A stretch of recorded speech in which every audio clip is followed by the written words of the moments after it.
Greetings fellow Whovians and welcome to Timey Wimey Review. Continuing the nautical theme left by Legend of the Sea Devils, I decided to check out the 5th Doctor story, Warriors of the Deep. Originally broadcast as the opening story to season 21 of classic Doctor Who on BBC One back in January 1984. Just in case you don't know the plot, the Doctor, Tegan and Turlough arrive at an underwater base in the year 2084, where two powerhouse empires are on the brink of nuclear war. The Silurians, along with their underwater cousins the Sea Devils, want to speed up this war so they can reclaim the planet for themselves. The Doctor must find a peaceful resolution before there is total annihilation.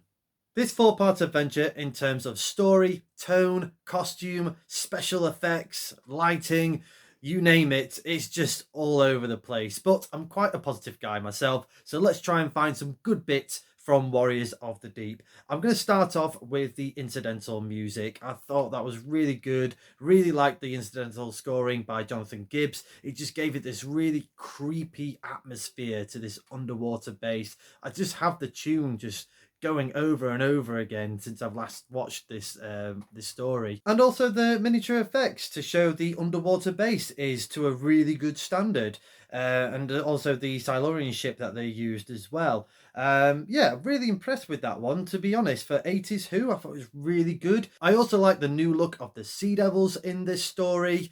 They really look quite imposing, especially with the new helmets and the costumes as well. They're really giving that extra height as well, because I think the guys inside the costume, I think it comes up to their neck. And I like the sort of the breathing that you can see as well. To me, it's kind of what Chris Chibnall added in Legend of the Sea Devils from the Easter special as well. So yeah, it was definitely an improvement from the last time we saw the Sea Devils back in the 70s. However, the same could not be said for the Silurians. Personally, I preferred the 70s look from the Silurians, with the mouths are moving and less of an electronic tone, where we got more of an electronic tone in Warriors of the Deep.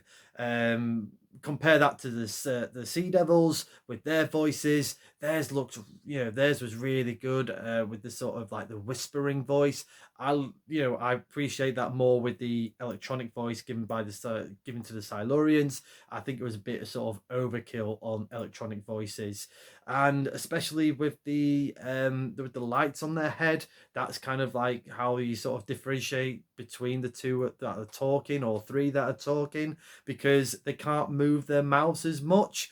They've just got this weird smiley looking face, so when you see them speak, you get "kill the land creatures and destroy the Doctor." To be fair, I did like the look of the Silurians' eyes, very reptilian, and yeah, that just works well. But everything else about them, apart from the characteristics, of course, was just a bit disappointing for me.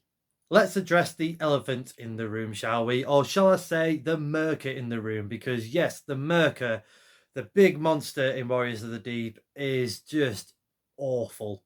It's so unapologetically bad. Basically, it's a pantomime horse, a green pantomime horse, and I know there was a lot of problems, production problems with this costume and everything that went with it, and I'll talk about the production side of things later on in this review.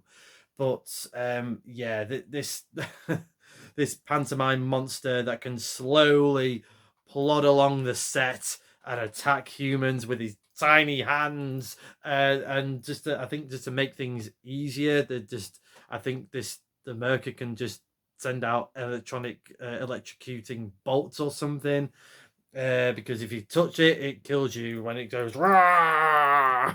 So yeah, you can run away, or you can slowly walk away, but obviously you can't do that in in terms of telling a story.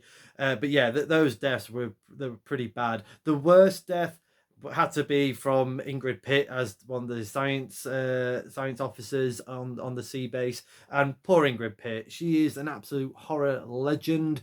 But if you wanted to add a little notch onto this, she got the worst death. I just loved that she had this weird choreographed fight with the monster doing this, and then decide to do like a karate kick at the end, and then got electrocuted and died. It's just I just had to laugh. I just had to laugh at that. But yeah, I mean, I feel sorry for the guys inside the costume, and they were like professional sort of pantomime horse, actors as well, and they were just not given the time to rehearse in this costume, because mainly because the costume wasn't ready until the final day of the shoot. They were still painting this horrific monster, that you can actually see the paint still on some certain shots, and the paint actually has come off and gone onto other characters' costumes. And the fact that they had like a TV monitor in the actual monster's head for the two actors to see out of, that must have been just health and safety nightmare. Really, they should have scrap this monster, because it clearly was not going to work on screen. And I know they had very limited time, very limited budget, but they should have either scrapped it or taken a leaf out of Jaws's book and just see it sparingly. Either see the hand or like just the head of the monster. But really, the Merker should have been like the boss level type of fight. With the Sea Devils, they're going on their marching tirade.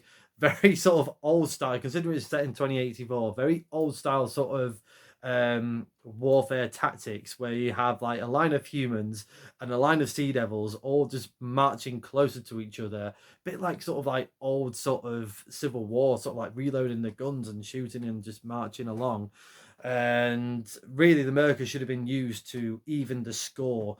Even if they kind of, maybe the miniature department should have just built like a little tiny sort of figurine, even if it's in plasticine or something, just to sort of attack the sea base from the outside, and could have like flooded the department and wiped out some humans, so the Sea Devils could have carried on their marching tirade. As I mentioned earlier, production side of things was an uphill struggle from the start. They got, I think, at least 2 weeks taken off, because I think they had to show this story earlier because of the general election. I think Margaret Thatcher got an earlier election, or wanted an early election. So they had to sort of shuffle around the scheduling, and it was kind of like now or never. We either make this story in the time that we have, or just scrap it all together. And hindsight is a beautiful thing.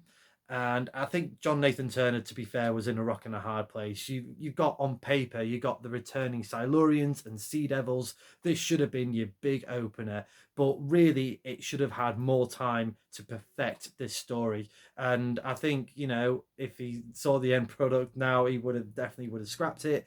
But at the time, you just don't have that. You have to, go for it and roll with it. I'm going to give Warriors of the Deep a TARDIS rating of 5.5 out of 10. Yeah, like I said, the look and the effects and the costumes, all the problems that I mentioned in this review, really does sadly drag this story down. Because on paper, this was supposed to be season 21 opener. Now you compare this to other stories from that season: Resurrection of the Daleks, Planet of Fire, The Awakening, Caves of Androzani. This should have been up there. And to be fair, it doesn't dint the sort of season overall. It's a really good season, especially for Peter Davidson's final season as the Fifth Doctor. But this story just really just dragged it down. The acting, for the most part, was good, especially for our three leads.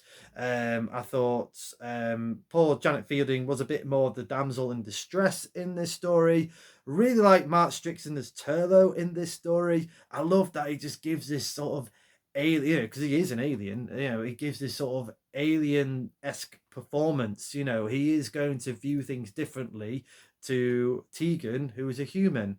And I love just the sort of sass and the put downs that he did. I think it started off in this story really, with they're all dead, and it's just and like a pinch of line from like Resurrection of the Dalek, dark, isn't it? I like those little one-liners that Turlo gives, not only in this story but throughout the rest of the season.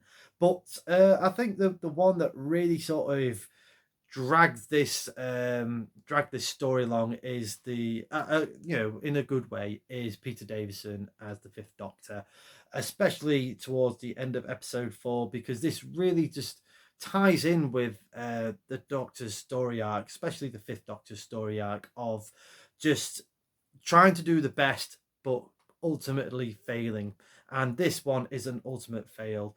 He tries to go for the peaceful resolution and it's just not going his way. And I loved especially his performance in part 4. He is trying to do it and trying to find the peaceful resolution, but ultimately failing. Best way to view Warriors of the Deep is just have a bit of fun with it, have a little bit of a laugh with it, maybe have some drinks with some friends over and just take your brain out and just enjoy it. I haven't listened or watched the commentary on this. I bet it must have been hilarious. I bet there's some really good stuff. I think Peter Davison, I think Janet Fielding's on there, Eric Saywood I know is on there, so I'm gonna have to check out the audio commentary at some point. Let me know in the comments below your thoughts to Warriors of the Deep. Did you enjoy the story? Do you think this is a good story, or do you agree with me, and would you put this in more one of the bad stories? And if it's not your worst, what is your worst Doctor Who story or episode? Just this once.